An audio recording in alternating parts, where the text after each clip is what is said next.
आदिवासी हितैषी सरकार कहने वाले आज आदिवासियों के साथ आपके चंपाई सोरेन की बात करेंगे, क्योंकि जो लगातार जयराम महतो के ऊपर और उनकी पूरी फौज के ऊपर टीका टिप्पणी करवाते हैं अपने चेले चमचों से।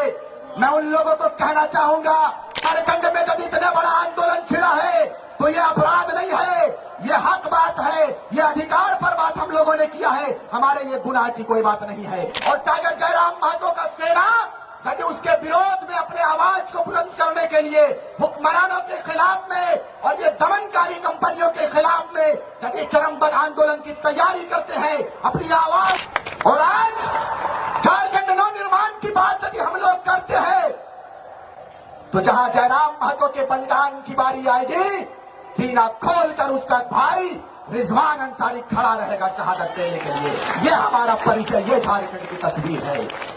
हमने कहा था कि हम वो मुल्क से संबंध रखते हैं जिसे सोने की चिड़िया कही जाती है, और हम उस प्रदेश के निवास करने वाले झारखंडी है जो पूरे विश्व के मानचित्र में इस मानचित्र झारखंड के मानचित्र का विशेष स्थान है। सिकंदर के शमशीर में वो ताकत नहीं था, सिकंदर के फौज में वो फौलाद नहीं था कि भारत के एक भी कंकड़ के माथे पर विराजमान हो पाए। अरे उतना तो छोड़िए, पूरी दुनिया के दौलत में वो ताकत नहीं था कि भारत से एक निकला हुआ हीरा, एक निकला हुआ पत्थर जिसे हम कोहिनूर कहते हैं, पूरी दुनिया में कोई ऐसी दौलत की ताकत नहीं थी कि उस पत्थर को खरीद सके, उस पत्थर को खरीद सके।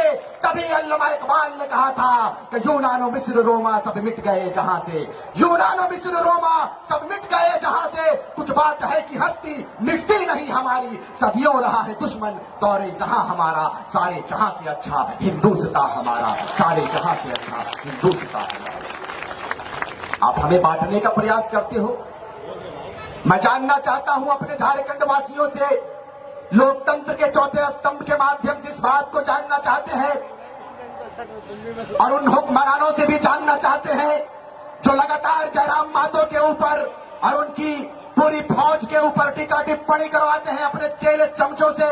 मैं उन लोगों को कहना चाहूंगा कि श्रीमान बताइए हमारा अपराध क्या है, हमारा गुनाह क्या है। हमारा अपराध यह है कि झारखंडियत के मुद्दों पर हम आगे आए हैं। हमारा अपराध यह है कि हम इलेक्ट्रो स्टील के खिलाफ बात किए। हमारा अपराध यह है कि हम टाटा कंपनी के खिलाफ में, उनके दमनकारी नीतियों के खिलाफ में बिगुल फूंकने का हमने काम किया है। उनके खिलाफ हम लोगों ने धरना देने का काम किया है। अपने मजदूर भाइयों के खिलाफ, अपने मजदूर भाइयों के उनके हक पर, उनके हुकूक पर, उनके अधिकार पर हमारे जयराम महतो और उनकी सेना ने बात किया है। यही अपराध है, यही अपराध है, यही अपराध है। तो मुझे बताइए कौन कौन इस अपराध को करने के लिए आगे आएंगे, बताइए मुझे आप। झारखंड में जब इतना बड़ा आंदोलन छिड़ा है तो ये अपराध नहीं है, ये हक बात है, ये अधिकार पर बात हम लोगों ने किया है, हमारे लिए गुनाह की कोई बात नहीं है। यदि ये अपराध है तो इस अपराध को हम तमाम झारखंड के लोग करेंगे। आप अपराधियों के श्रेणी में हम लोगों को रखने का काम कीजिए महोदय, हम लोग तैयार हैं। कम समय है। आदिवासी हितैषी सरकार कहने वाले आज आदिवासियों के साथ आपके चंपाई सोरेन की बात करेंगे, क्योंकि वो शायद यही इलाके से आता है, आपके बगल के विधानसभा से। मैं जानना चाहता हूं राज्य के यशस्वी मुख्यमंत्री महोदय, कि आप कहते हैं कि हम आदिवासी हितैषी सरकार है, मुस्लिम हितैषी सरकार है, मुस्लिमों के सुरक्षा पर बात करते हैं, आदिवासियों की सुरक्षा पर बात करते हैं, लेकिन यही कंपनियों की जब हम लोग बात करें और कंपनियों में यदि हमारी जमीन चली जाती है और टाइगर जयराम महतो का सेना यदि उसके विरोध में अपने आवाज को बुलंद करने के लिए हुक्मरानों के खिलाफ में और ये दमनकारी कंपनियों के खिलाफ में यदि चरमपंथ आंदोलन की तैयारी करते हैं, अपनी आवाज को यदि बुलंद करने का एक कदम आगे बढ़ने का प्रयास करते हैं, तो अफसोस के साथ इस बात को कहते हैं कि हमारे माडी जैसे नौजवान को जेल की सलाखों के पीछे डाल दिया जाता है। यही तस्वीर है आपकी, यही तस्वीर है आपकी। बताइए उन नौजवानों का क्या दोष था, उन माओं का क्या दोष था, उन बहनों का क्या दोष था जो आज लगभग 2 महीने से जेल के सलाखों के पीछे पड़ा है। आपका दिल नहीं होता है मान्यवर कि ये आपके बच्चे हैं, ये आपकी बेटियां हैं, ये आपकी माएं हैं।